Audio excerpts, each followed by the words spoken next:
Hello students, चलिए शुरुआत करते हैं। लेक्चर नंबर 7 की केमिकल इक्विलिब्रियम है और हमने अभी तक क्या है डिग्री ऑफ डिसोसिएशन का डिस्कशन लास्ट क्लास में करे थे। उसके कुछ प्रॉब्लम्स भी बनाए थे। चलिए उसके कुछ प्रॉब्लम्स को आगे बढ़ाते हैं। एक अगला प्रॉब्लम लिखिए। For a given reaction PCl5 giving PCl3+Cl2। ये रिएक्शन तो काफ़ी जाना पहचाना हो गया आप लोगों के लिए। So PCl5 giving PCl3+Cl2 and K value is given as 0.2।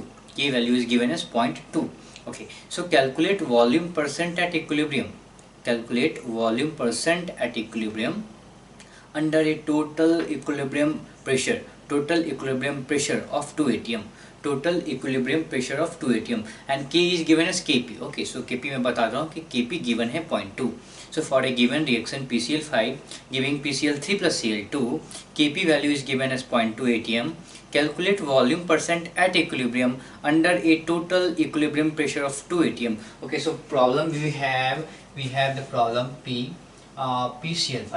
Okay, so PCl5, this is reacting, this is gaseous state and this is reacting to give PCl3 plus chlorine gas. Okay, and Kp value is also given. Kp is given as 0.4 or something. Kp is given 0.2.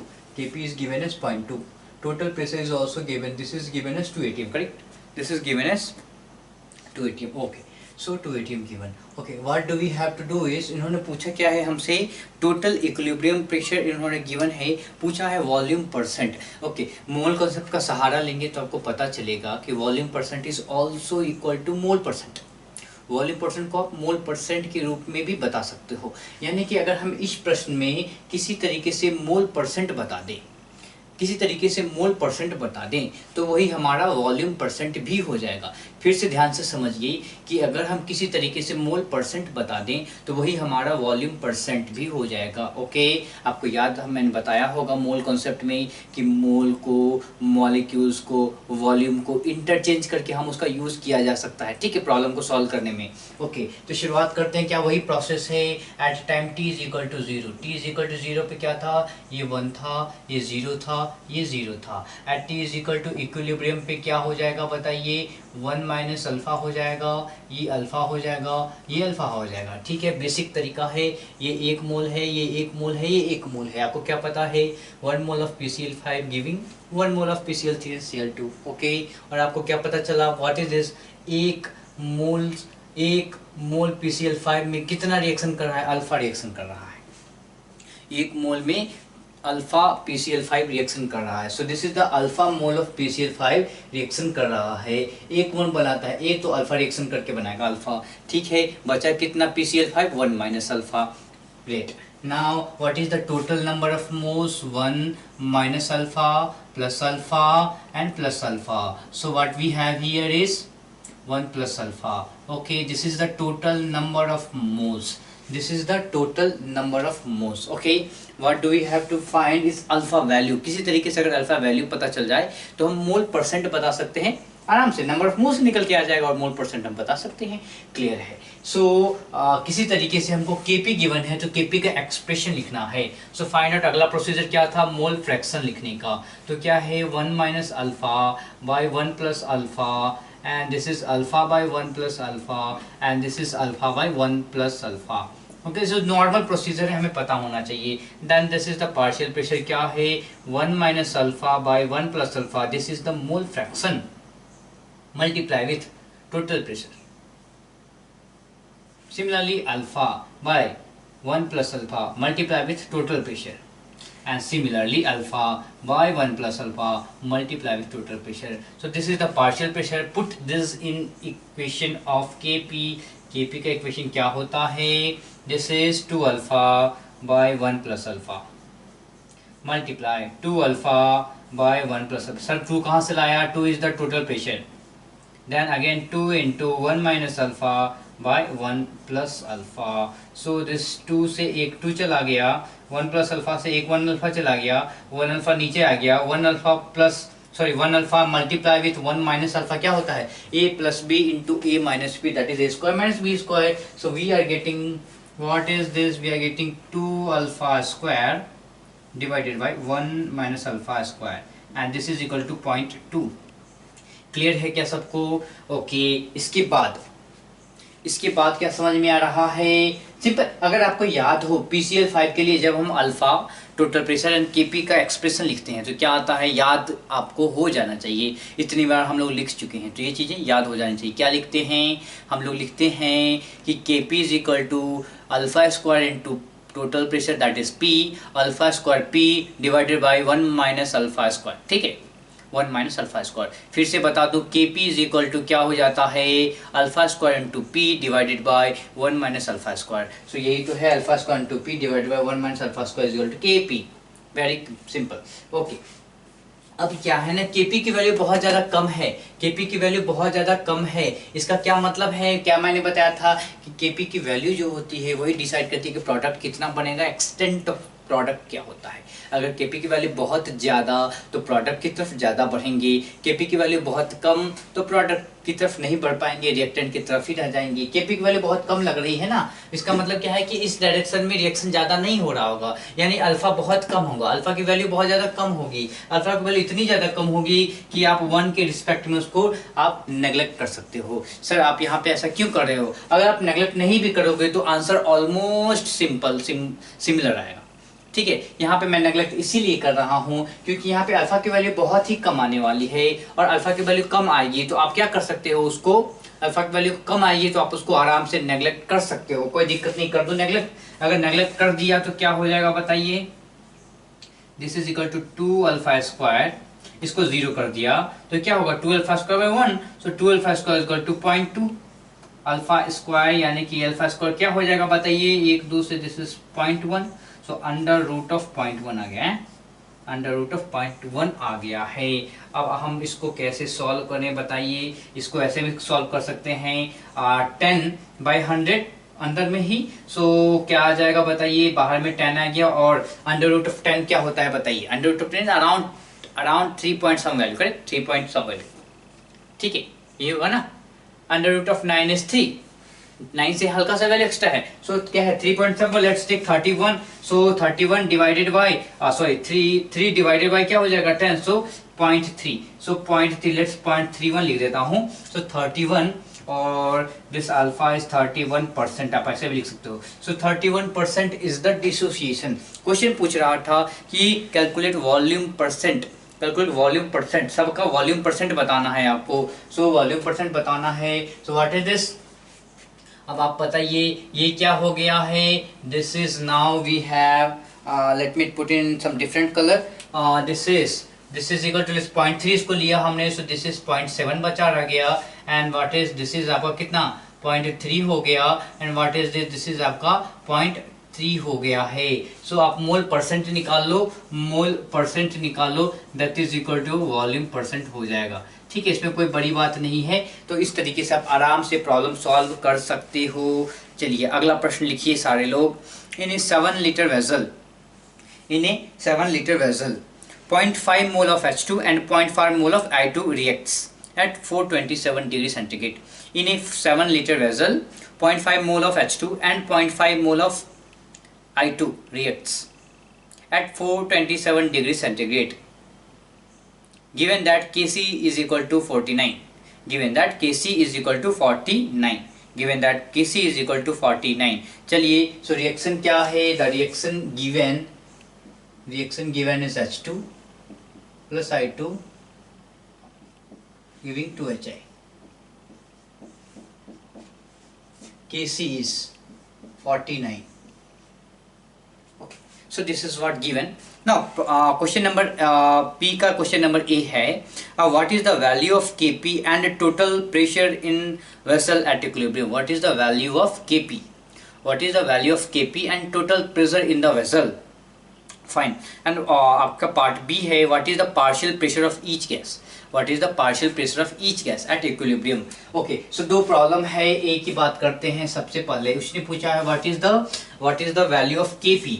सो सबसे पहले KP से जाने से पहले हम थोड़ा सा दिमाग लगाएंगे कि what is delta N G. Delta N G यहाँ पे क्या है, 2 - 2 दैट इज इक्वल टू 0। जैसे ही ये समझ में आया 0 हो गया है, so K C is equal to Kp is equal to Kx is equal to Kn हो जाता है, for delta Ng is equal to 0। Okay, ये वैल्यू सबको पता हो गई है कि अगर आपके पास delta N is equal to 0 है तो आप आराम से बता सकते हो कि के पी इज इक्वल टू क्या हो जाएगा, आपका के सी होगा, दैट इज क्या हो जाएगा 49 हो जाएगा। क्लियर है क्या? ओके, अगला प्रश्न पूछा what is total pressure, P total पूछ रहा है, करेक्ट।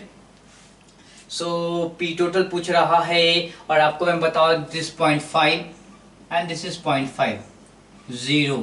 ओके, सो केसी का एक्सप्रेशन लिखें क्या? केसी का एक्सप्रेशन लिख सकते हैं। मैं आपको एक चीज फिर से बता दूं कि जब डेल्टा एन जे 0 होता है, this is you can take it as trick, trick की तरह ले लो या कॉन्सेप्ट की तरह ले लो या अपने हिसाब से देख लो है। सो आपको मैं चीज बता दूं कि जब डेल्टा एन जे जिस रिएक्शन में 0 हो जा रहा होता है तो जो इनिशियल नंबर ऑफ मोल्स लेते हैं, इनिशियल नंबर ऑफ मोल्स लेते हैं, इक्विलिब्रियम पे भी उतना ही मोल्स होता है, करेक्ट। आप चेक कर लेना, मैक्सिमम में आपको ये चीजें दिखेंगी, मैक्सिमम ये आपको चीजें दिखेंगी कि जब इनिशियल नंबर ऑफ मोल्स लेते हैं वो आपका वही नंबर ऑफ मोल्स क्या होता है, इक्विलिब्रियम पे भी होता है।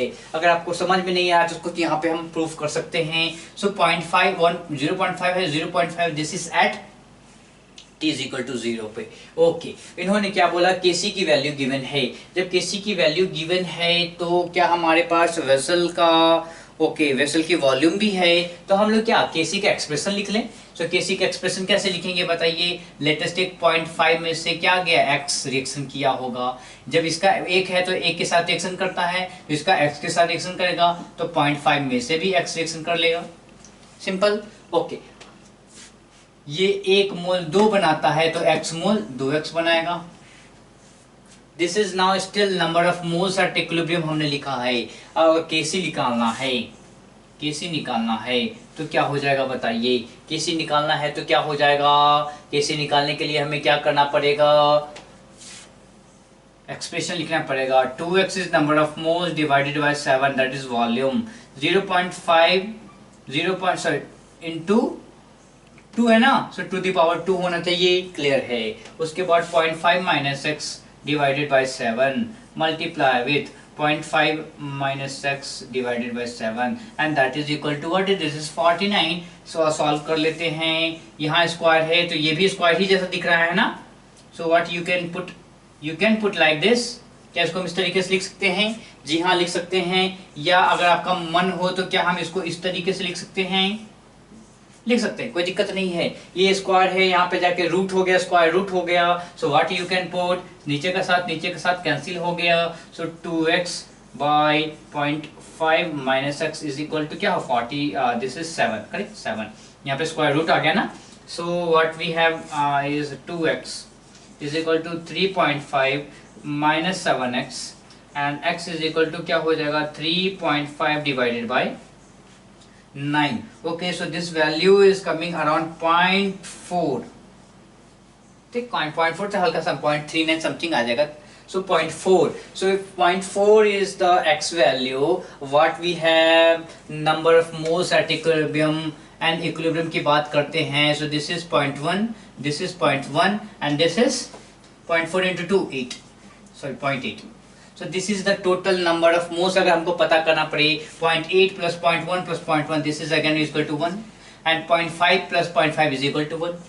तो मैंने क्या बोला था कि नंबर ऑफ मोल्स अगर आपके पास हैं, सो अगर इसका delta N is equal to 0 है तो ये गिन लीजिए और आगे गिनने की आवश्यकता नहीं पड़नी चाहिए. Okay, so most of the reaction में आपको यही देखने को मिलेगा. चलिए बातें कर रहे थे हम किसकी, हमें निकालना था टोटल प्रेशर की. So this is the total number of moles at equilibrium. What do we have given, vessel का वॉल्यूम गिवन है, वी वैल्यू गिवन है 7 लीटर, एन वैल्यू गिवन है 1, आर वैल्यू गिवन है 0.0821 and what else, T value given है 427 यानी कि 700 kelvin. ठीक है, सारी चीजें तो गिवन ही है. अब calculator P V equal to N R T लगाइए. So P is equal to N R T, N क्या है 1 है, आर क्या है 0.08 है 2, उसके बाद क्या है what we have to find P ना, पीवी तो पता करना है ना. Okay, so N R T by V, V is 7, this is 700. Okay, so ये से ये 100 में गया and this is what we are getting. P is equal to क्या आ जाएगा 8 पॉइंट क्या होगा 8.2 ATM आ जाएगा. 8.2 ATM आपका आ जाएगा। हाँ, तो इस तरीके से आप बना सकते हो कि पी टोटल क्या आ जा रहा है आपका, पी टोटल आ जा रहा है आपका 8.2 ATM। Very simple. Then option B की जो हमारा दूसरा प्रश्न था वो क्या था इसी में, what is the partial pressure of each gas. तो partial pressure of each gas कैसे निकालते हैं, पार्शियल प्रेशर क्या होता है, partial pressure equal to P total into mole fraction. So mole fraction निकालना पड़ेगा हमको सबका। सो पहला निकालते हैं किसका, H2 की बात करते हैं। सो H2 की बात की जाए, so P total is 8.2 ATM multiply with क्या हो जाएगा, मोल फ्रैक्शन ऑफ H2 कैसे निकालेंगे, 0.1 divided by total moles. So 0.1 divided by total moles, so क्या आ जाएगा आपका बताइए, 0.82 ATM। ठीक है। सिमिलरली I2 का बताएंगे, I2 का क्या आ जाएगा, same 8.2 into 0.1 by 1 that is equal to 0.82 ATM। हाँ जी, आ जा रहा है क्या, ओके। फिर अगर चीजें सब कुछ चल रही है अच्छी तो बताओ कि HI का पार्शियल प्रेशर क्या आ जाएगा, सेम 8.2 इंटू क्या है बताइए, 0.8 बाई 1। सो सिंपल है, इन दोनों को मल्टीप्लाई कर दीजिए। So you are getting how much बताइए, ये हो गया 16 हो गया, and this is equal to 65 correct. सो 6.56 ATM। आई थिंक आप सबको जोड़ने पे आपका 8.2 ATM आ जाना चाहिए। ठीक है, ओके। सो इस तरीके से आप क्या कर सकते हो, प्रॉब्लम को आसानी से सॉल्व कर सकते हो। ठीक है, तो मैंने आपको डिफरेंट टाइप ऑफ प्रॉब्लम कराते ही रहा है, तो इनको आप जल्दी से नोट कीजिए। ठीक है, फिर हम आगे बढ़ते हैं। अब बात करते हैं observed molar mass and observed vapour density, इनकी बात करते हैं। इनके कभी एक दो प्रश्न पूछ लिए जाते हैं, ऑब्जर्व्ड मोलार मास और ऑब्जर्व्ड वेपर डेंसिटी के प्रश्न कभी कभी पूछ लिए जाते हैं। ठीक है, तो इनकी बातें हम करेंगे। ये भी क्या है, डिग्री ऑफ डिसोसिएशन के, यानी कि डिसोसिएशन के आधार पे ही इसको बताया जाता है। ये भी डिसोसिएशन के आधार पे ही बताया जाता है। ठीक है, सो डिसोसिएशन के आधार पे आप बता सकते हो, या आपका कभी कभी एवरेज मोलार मास का कॉन्सेप्ट आ गया जब आपका रिएक्शन क्या है, डिसोसिएशन नहीं भी हो रहा हो, कोई सिंपल रिएक्शन हो, तो उसमें भी कोई भी सिंपल इक्विलिब्रियम रिएक्शन पे भी आपको एवरेज मोलार मास पूछ लिया जाता है। ओके, सो हम बात कर रहे हैं ऑब्जर्व्ड मोलार मास। ओके, सो ऑब्जर्व्ड मोलार मास निकालने का क्या तरीका है, आप कैसे निकालोगे ऑब्जर्व्ड मोलार मास। तो सिंपल है, दिस इज इक्वल टू, मैं सिंपल फॉर्मूला लिख दे रहा हूँ। फॉर्मूला से पहले सिंपल समझिए कि एग्जैक्टली हो क्या रहा है। कोई भी सिंपल मॉलिक्यूल AN है, ठीक है, AN क्या करता है, डिसोसिएट करता है किसमें, NA में, गैसियस फेस। मान लीजिए इसका A मोल आपने लिया था, ये 0 था, सिंपल था, वही A माइनस अल्फा क्या हो जाएगा बताइए, एक दे रहा है N, तो अल्फा देगा N alpha, NA alpha. Simple, very simple. उसी तरीके से लिखते हैं, सबको लिखने का तरीका एक ही है। ठीक है, सो बताओ number of moles at equilibrium क्या हो जाएगा, एन इक्विलिब्रियम क्या हो जाएगा भाई, A minus A alpha plus क्या है NA अल्फा, करेक्ट। ओके, तो अगर आपने सब में से A कॉमन ले लिया है, ठीक है, उसके बाद इन दोनों में से अगर आपने इन दोनों में से आपने अल्फा कॉमन ले लिया है, तो क्या हो जाएगा बताइए, alpha into N minus 1। Okay, so this is the total number of moles at equilibrium. This is total number of moles at equilibrium. Okay, so simple है, जरूरी नहीं कि मैं जो फॉर्मूला लिखा रहा हूँ आप फॉर्मूला को यूज करो, आपको समझना है एग्जैक्टली कि चीजें कैसे हो रही है। हमने क्या किया, एक्सप्रेशन लिखने के बाद यहाँ पहुंचना बहुत जरूरी है, इस पार्ट पे पहुंचना बहुत ज्यादा जरूरी है। आप जरूरी नहीं कि आपको यहाँ NA ही दिखे, कभी कभी हो सकता है B आ सकता है, C आ सकता है, D आ सकता है, सो ऑन, सब आ सकता है, इसमें कोई नई बात नहीं है, सब आ सकता है। तो आपको सब कुछ जोड़ना पड़ेगा। मैं यहाँ पे सिंपल एक लेके चल रहा हूँ और एक के आधार पे बता रहा हूँ। ओके, चलिए अब क्या है, this is the total number of moles. अब ऑब्जर्व्ड मास क्या हो जाएगा, ऑब्जर्व्ड मोलार मास क्या हो जाएगा बताइए, given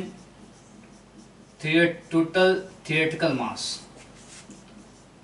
theoretical mass divided by total moles at equilibrium.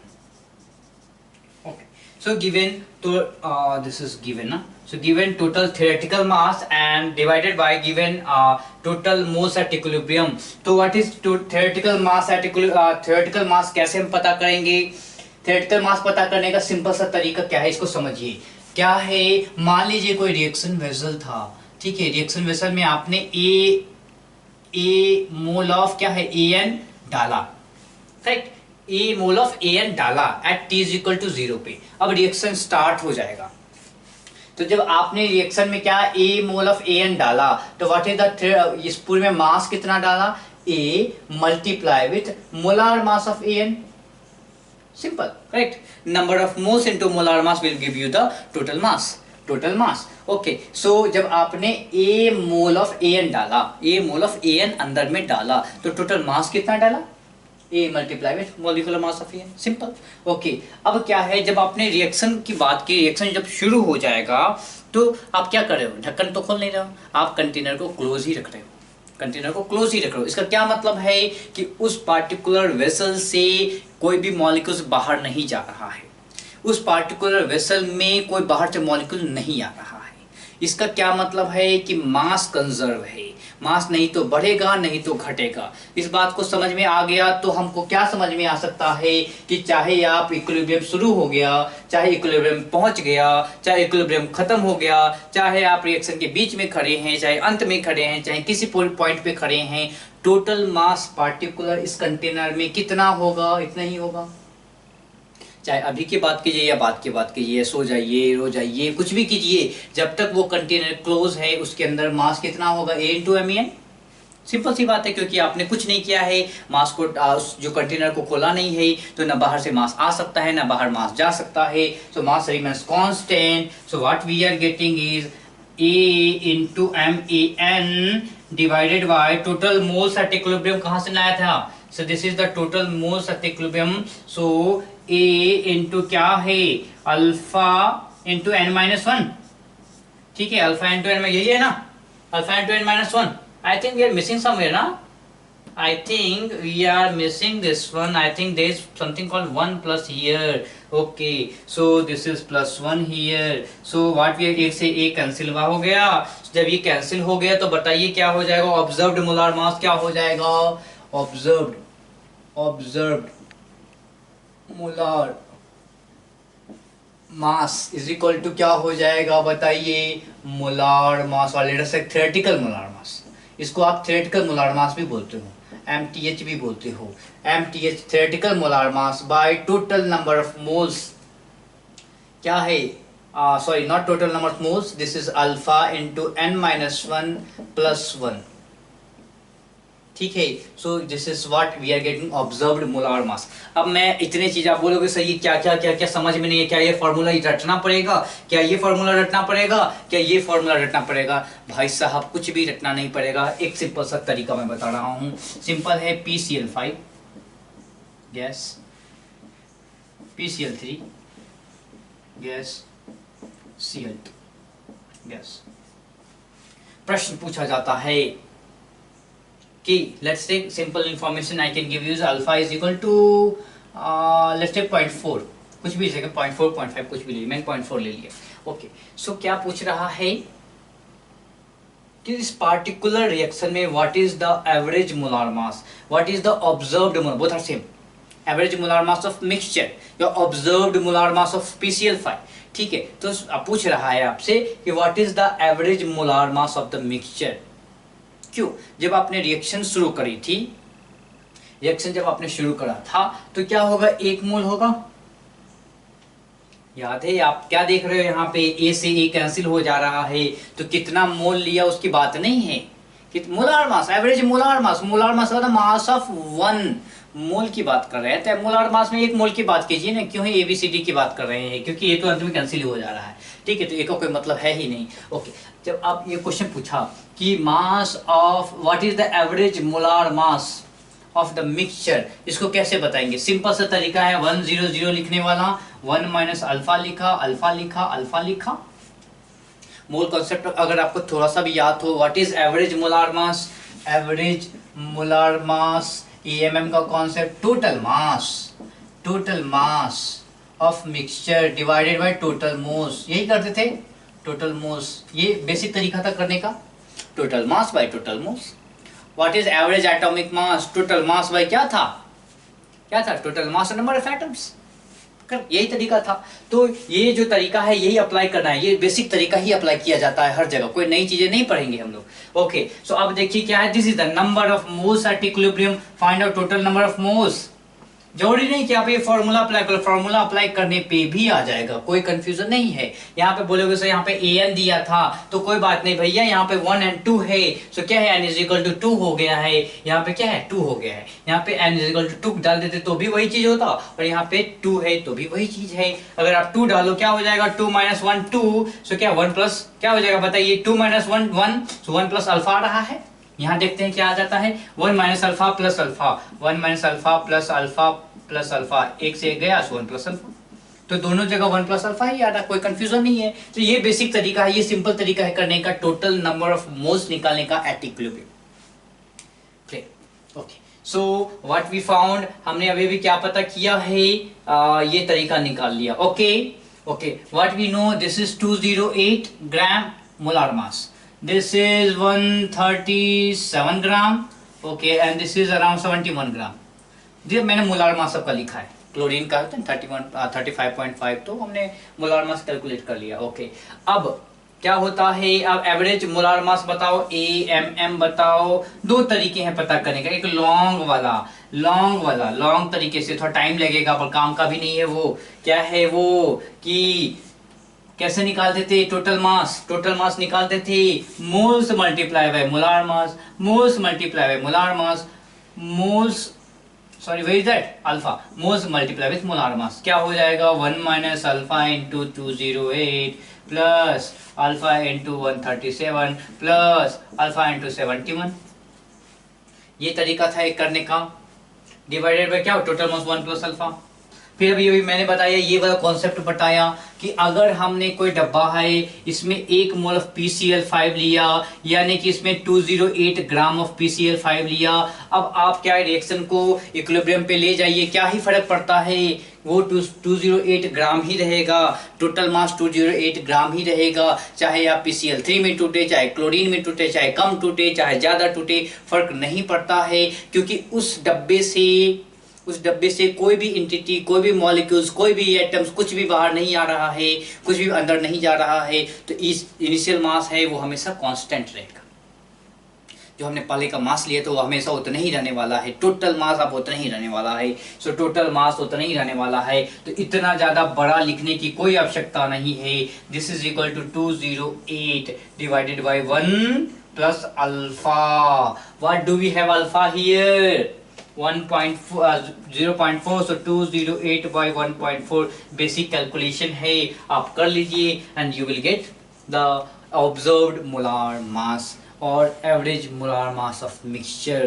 तो इस तरीके से आप आसानी से प्रॉब्लम सॉल्व कर सकते हैं। क्लियर है क्या? जी हाँ, अगर सबको क्लियर है तो अच्छी बात है, वीडियो पॉज कर लीजिए और आप उतारिए इन सबको। चलिए इसके बाद हम बात करेंगे किसकी, relative density, vapour density, correct, relative density. हम बात कर रहे हैं वेपर डेंसिटी की, vapour density, and this is also observed. Okay, so सबसे पहले तो VD का फॉर्मूला बताइए। VD इज इक्वल टू क्या होता है, density of gas at given pressure and temperature, density of hydrogen gas at same pressure and temperature। क्या formula निकल के आया था, molar mass of gas divided by molar mass of H2 gas ये क्या होता है, ये यूनिट लेस होता है, ग्राम बाय ग्राम है। कहीं जगह गलती से लिख जाता है ग्राम पर, बट याद रखेंगे कि आपका relative density sorry vapour density है, ये क्या होता है आपका यूनिट लेस होता है। सो क्या होगा m बाई 2। या तो आप गैस मिक्सचर की बात कर रहे हैं तो आपको m एवरेज निकालना पड़ेगा, ठीक है। अगर गैसियस मिक्सचर की बात कर रहे हैं तो आपको m एवरेज निकालना पड़ेगा, बाय 2 कर लीजिए, आंसर आ जाए। तो वेपर डेंसिटी की बात करते हैं। अब देखिए क्या है, एक चीज समझ लीजिए थोड़ा सा। Let us take D density, d is sorry let's take this d is vapor density, d is vapor density of vapor density of vapor density of mixture, okay, so vapor density of mixture initially, or what we can say कि at t is equal to 0, और what we can say at t is equal to 0 पे जब equilibrium attend नहीं किया गया था तो mixture में तो क्या हो सकता है, an ही होगा, an giving you an a, correct. जब t is equal to 0 था तो यही बंदा था। सो d vapour density of mixture और इनिशियली, और you can say vapour density को आप क्या बोल सकते हो, थ्योरेटिकल वेपर डेंसिटी बोल सकते हो। थ्योरेटिकल वेपर डेंसिटी का क्या मतलब है कि आपको मॉलिक्यूलर फॉर्मूला पता है, मॉलिक्यूलर मास सीधा का सीधा मॉलिक्यूलर मास पता है, यानी an है, इसमें अभी कोई छेड़खानी नहीं की गई है तो अब सिंपल है, PCl5 है, PCl का मोलर मास आराम से बता सकते हैं, P के मास को एंड 5 क्लोरीन के मास को ऐड कीजिए, सिंपल बता दिया, that is the theoretical molar mass. Okay, divided by this is d, what is d, this is the vapor density of mixture, और what is this, इसमें कौन सा केस ले रहे हैं, this is observed when t is equal to equilibrium की बात कर रहे हैं, ठीक है। so what is the vapor density of mixture, vapour density of mixture जब आपका ऑब्जर्व्ड वेपर डेंसिटी की बात कर रहे हैं, this is the observed vapour density, मतलब कि जब इक्विलिब्रियम पहुंच गया है तब की वेपर डेंसिटी ये पूछ रहा है।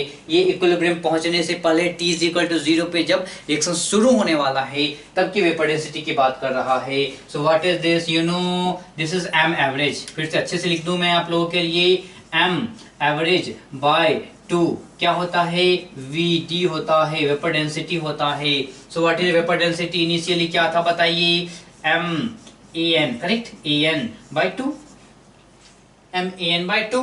वेपर डेंसिटी ऑफ मिक्सचर क्या हो जाएगा बताइए, MAN बाय 2 इनटू क्या था बताइए थोड़ा जल्दी से, वो वाली ना, सो क्या हो जाएगा 1 plus alpha into n minus 1। Okay, दोनों को डिवाइड करते हैं, दोनों को जब डिवाइड करेंगे तो क्या होगा बताएंगे क्या, इसको थोड़ा मिटाया जाए, इसको मिटा लेते हैं। ओके, सो दोनों को सारे लोग डिवाइड कीजिए अपने अपने पुस्तिका में। सो हम लोग को मिलेगा d by D, what is this, this is equal to क्या होगा बताइए, MAN cancel, so this is what we are getting 1 plus alpha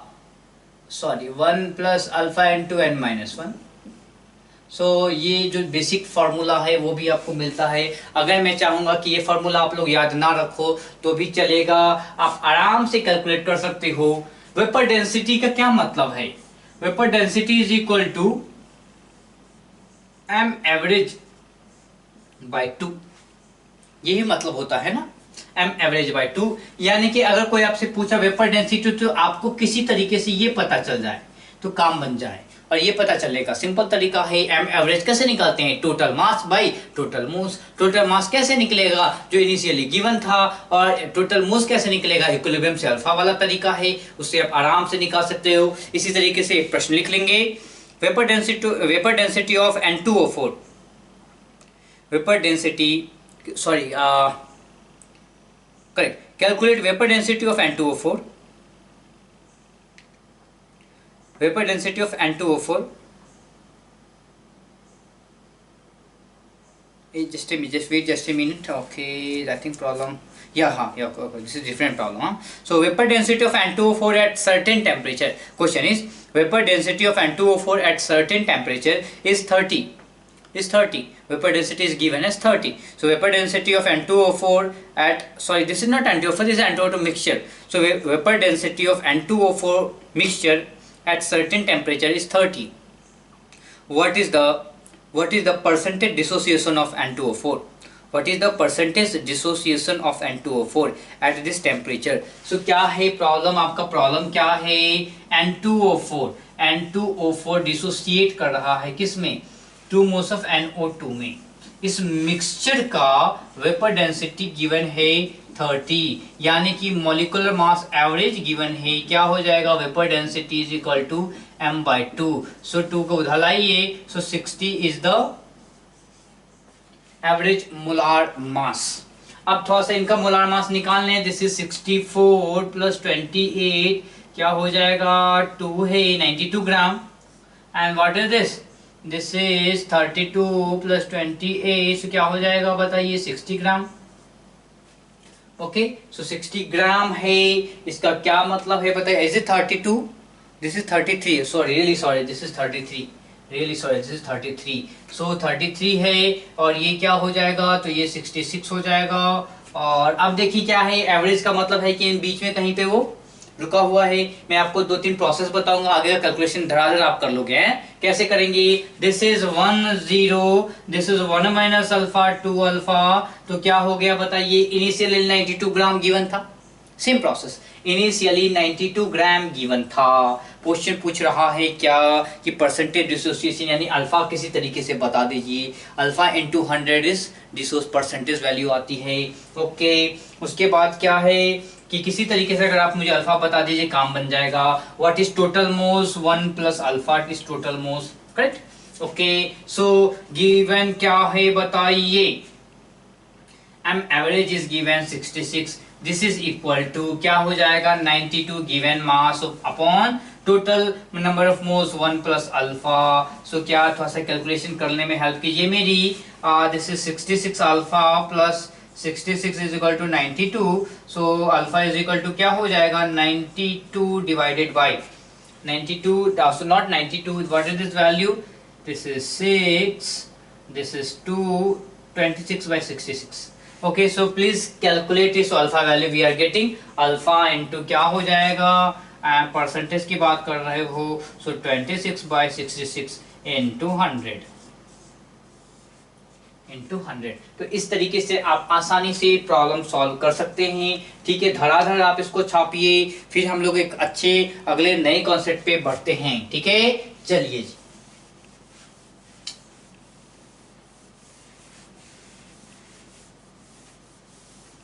okay, अब बात करते हैं शिफ्टिंग ऑफ रिएक्शन। याद है हमने बोला था कि रिएक्शन को क्या है? रिएक्शन शिफ्ट कर सकता है, रिएक्शन आगे पीछे जा सकता है। Equilibrium, state of equilibrium shift कर सकता है, स्टेट ऑफ इक्विलिब्रियम शिफ्ट कर सकता है। हाँ, इक्विलिब्रियम कांस्टेंट के साथ छेड़खानी नहीं कर सकते हो। इक्विलिब्रियम कांस्टेंट की वैल्यू है, उसको बस और बस टेम्परेचर ही चेंज कर सकता है। इक्विलिब्रियम कांस्टेंट को सिर्फ टेम्परेचर ही चेंज कर सकता है, पर क्या है? स्टेट ऑफ इक्विलिब्रियम आगे पीछे जा सकता है, स्टेट ऑफ इक्विलिब्रियम आगे पीछे जा सकता है। सो वही हम लोग देखने जा रहे हैं, shifting of reaction. Shifting of reaction. Okay, so shifting of reaction की बात जब कर ही रहे हैं तो सिंपल सा रिएक्शन लिख लेते हैं, वही जो हमारा पुराना रिएक्शन होता है।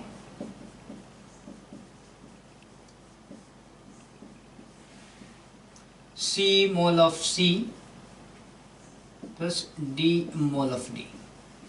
ओके, और लगे हाथों इसका इक्विलिब्रियम कांस्टेंट भी लिख लें, कि कैसे भी लिख सकते हैं, जैसे आपकी इच्छा हो। मान लीजिए कॉन्सेंट्रेशन के रूप में लिखना हो तो लिखते हैं कॉन्सेंट्रेशन के ही रूप में लिख लें, आपको जो इच्छा हो वही करेंगे। ये लिख लिया कॉन्सेंट्रेशन के रूप में। सो ये है आपका क्या बताइए? इक्विलिब्रियम कांस्टेंट Kc का एक्सप्रेशन। ठीक है, ओके। अब आप मुझे ये बताइए कि इसके साथ छेड़खानी कैसे कर सकते हैं? रिएक्शन के साथ छेड़खानी कैसे किया जाता है?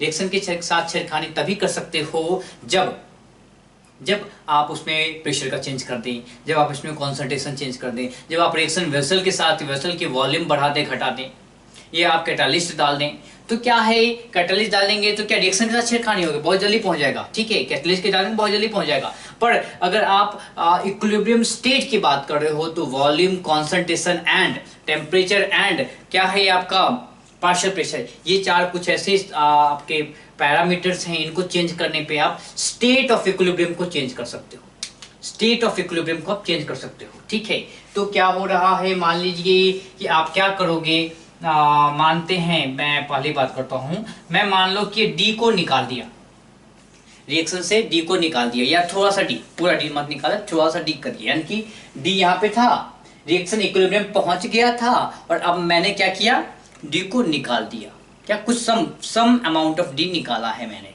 यानी कि कॉन्सेंट्रेशन ऑफ डी क्या हो गया है, डिक्रीज हो गया है, कॉन्सेंट्रेशन क्या हो गया है, डी का डिक्रीज हो गया है। और ये सारी चीजें कहाँ पे हो रही है, ये सारी चीजें हो रही है किस पे, ये सारी चीजें हो रही है कांस्टेंट टेम्परेचर पे, कांस्टेंट टेम्परेचर पे चीजें हो रही है। अब मान लीजिए जब मैंने डी को निकाल दिया तो क्या होगा, डी को निकाल दिया, डी की जो कॉन्सेंट्रेशन है कम हो गई, इस पूरे एक्सप्रेशन का इस एक्सप्रेशन का वैल्यू क्या होगा बताओ, ये डी की वैल्यू जब कम हुई, न्यूमरेटर जब कम हो गया तो के का जो ये जो प्रॉपर एक्सप्रेशन है, इस एक्सप्रेशन की वैल्यू क्या हो गई, कम हो गई। क्लियर है क्या, क्या किया है मैंने, 1 into 2 था, 2 into 3 था, तो क्या दिस इज 2/6 आ रहा है। मैंने क्या किया है, इस 2 को कम करके 1 into 1/2 into 3 कर दिया, एक्सप्रेशन इज 1/6, तो क्या है, दिस इज क्या है 1/3 आ रहा था, दिस इज 1/6 आ रहा है, वैल्यू कम हो गई है, वैल्यू कम हो गई है।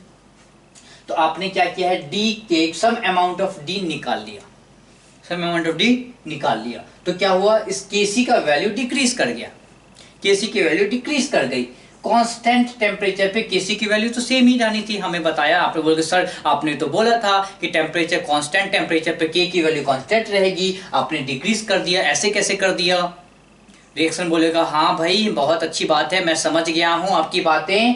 अब क्या करेगा रिएक्शन, बोलेगा किसी न किसी तरीके से इस डी को बढ़ाओ, मुझे वापस सेम वैल्यू ऑफ केसी पे जाना है। रिएक्शन क्या बोलेगा कि आप किसी न किसी तरीके से बढ़ाओ, तभी जाके मैं उसकी जो के की वैल्यू होगी क्या हो जाएगी, सेम होगी। तो सेम होने के लिए क्या क्या कर सकता है, ये देखिए,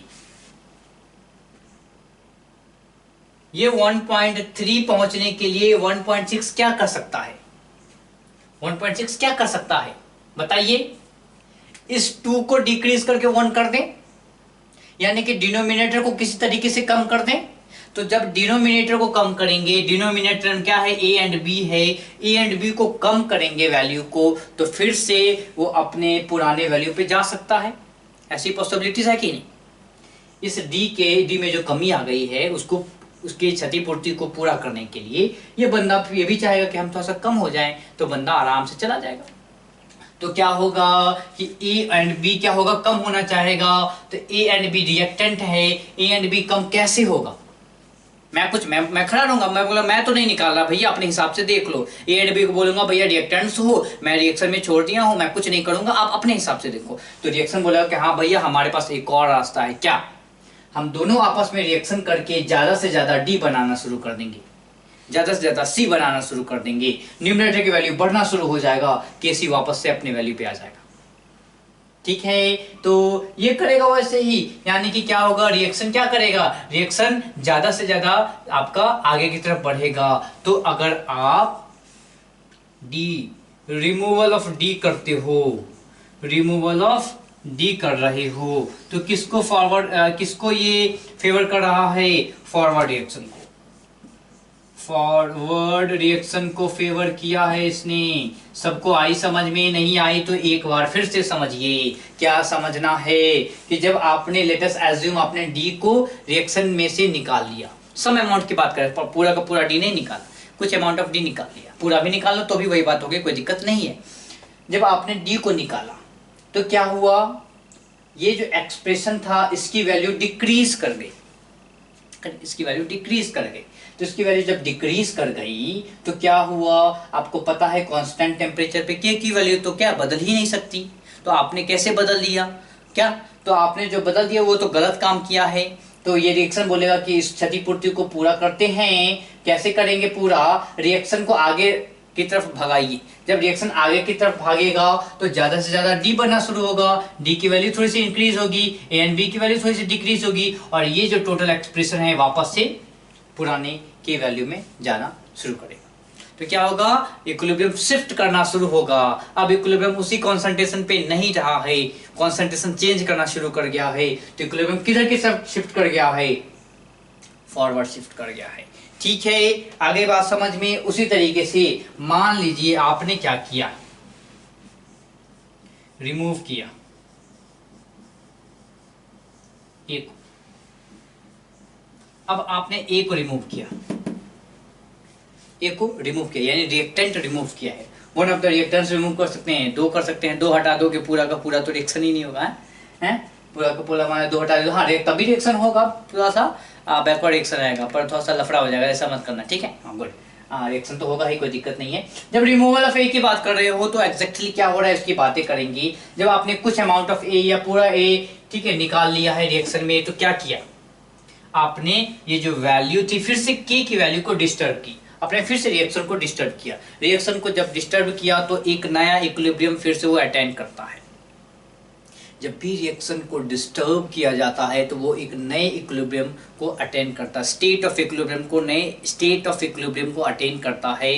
बट उसकी के वैल्यू क्या वही होनी चाहिए, के की वैल्यू तो भैया आप अलग कर ही नहीं सकते जब तक कांस्टेंट टेम्परेचर ले रखा हो। तो जब आपने ए की वैल्यू को क्या किया है, कम किया है, ए की वैल्यू को पूरा हटा दिया है, तो क्या होगा, इस पूरे फ्रैक्शन की वैल्यू इंक्रीज कर गई, फ्रैक्शन की वैल्यू इंक्रीज कर गई।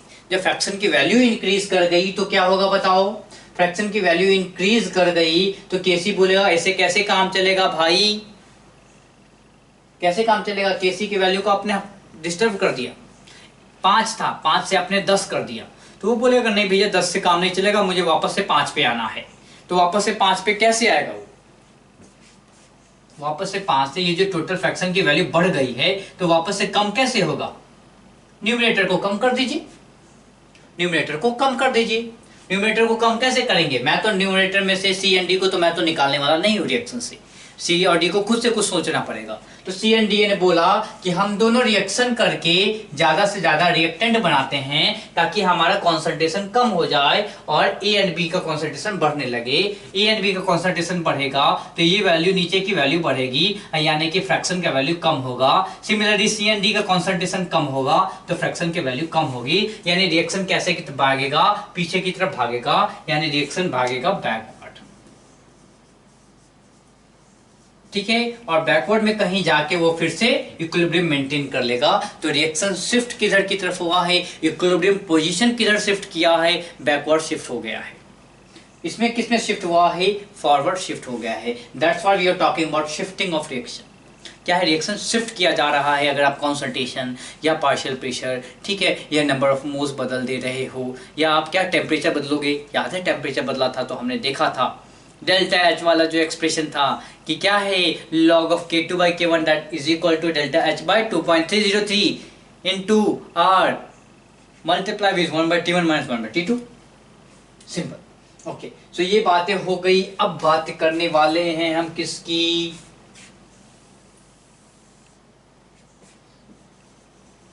Reaction quotient.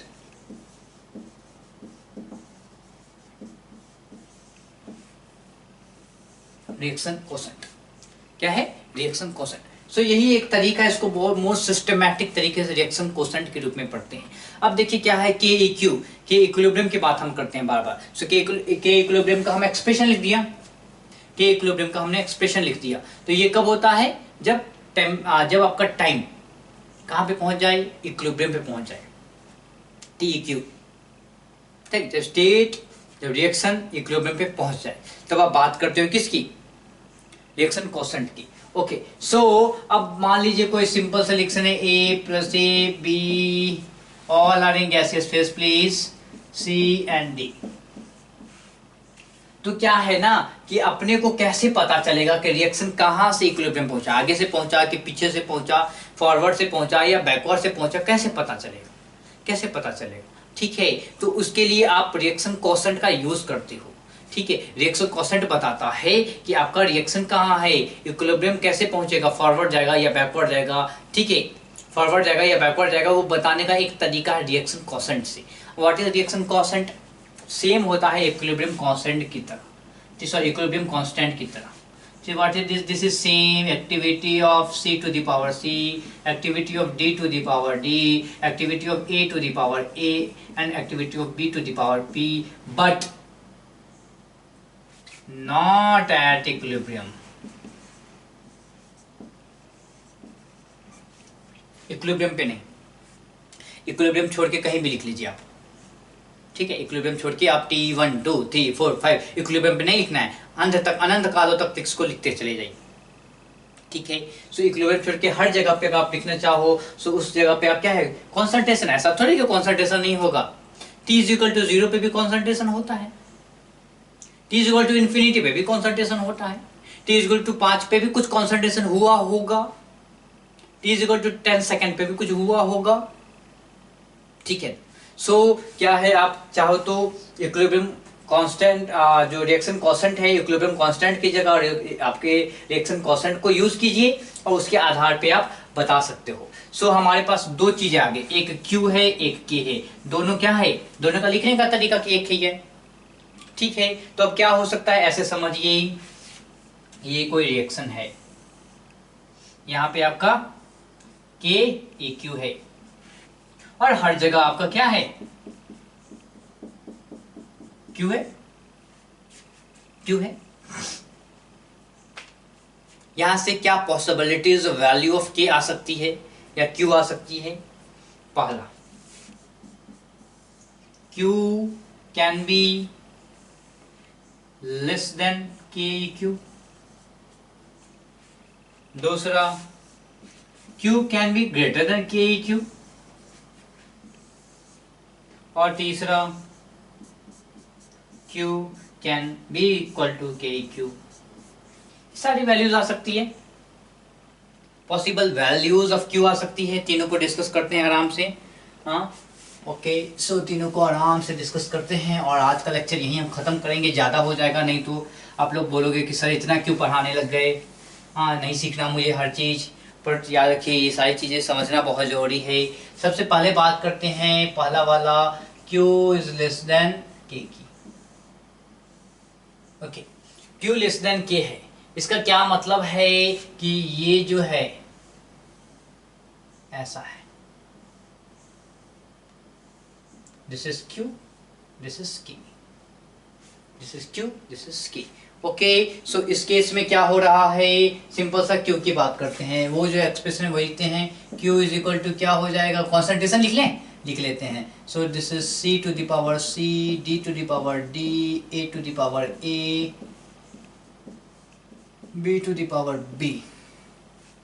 ओके, अब बताओ क्या हो रहा है, Q is less than K, इसका क्या मतलब है? मैथमेटिक्स, बेसिक मैथमेटिक्स, ज्यादा दिमाग नहीं है, मैथमेटिक्स बात करते हैं। K की वैल्यू क्या होगी, सेम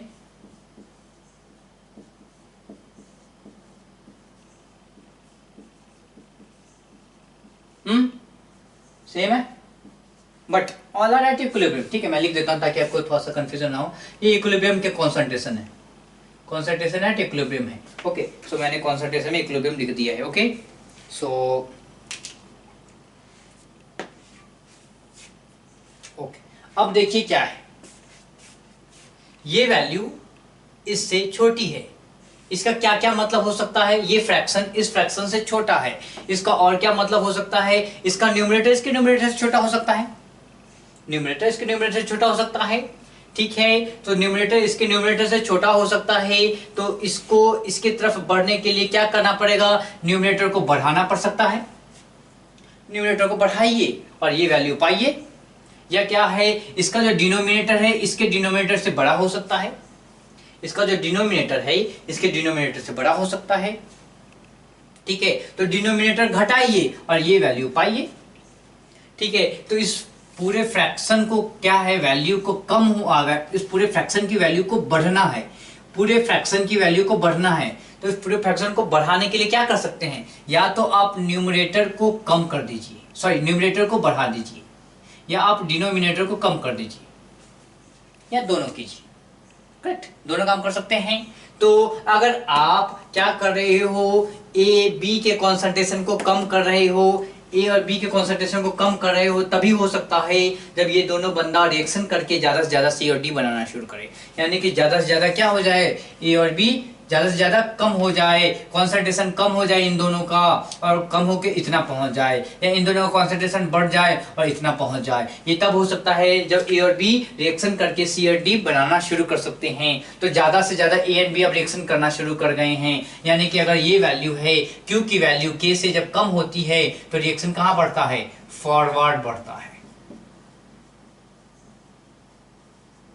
दूसरा, जब Q की वैल्यू K से कम होती है, जब Q की वैल्यू K से कम हो, सॉरी Q की वैल्यू K से ज्यादा होती है, ज्यादा होती है मतलब न्यूमेरिकल वैल्यू ज्यादा होती है, यानी कि ऊपर वाला क्या है न्यूमरेटर, अब Q की वैल्यू क्या है, K से ज्यादा है, Q की वैल्यू क्या है, K से ज्यादा है। तो जितना रिएक्शन है सब के सब क्या है, इक्विलिब्रियम पे पहुंचना चाहता है, तो ये रिएक्शन भी इक्विलिब्रियम पे पहुंचना चाहता है। Q की वैल्यू क्या है, Q की वैल्यू K से ज्यादा है।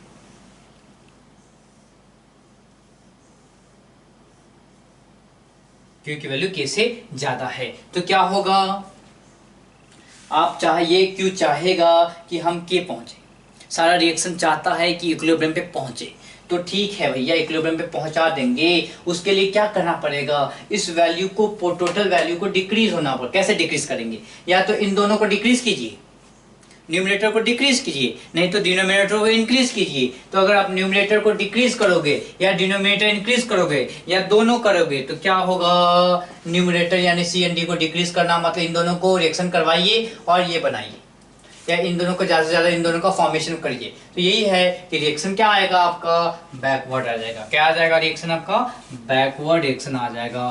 So this is backward reaction,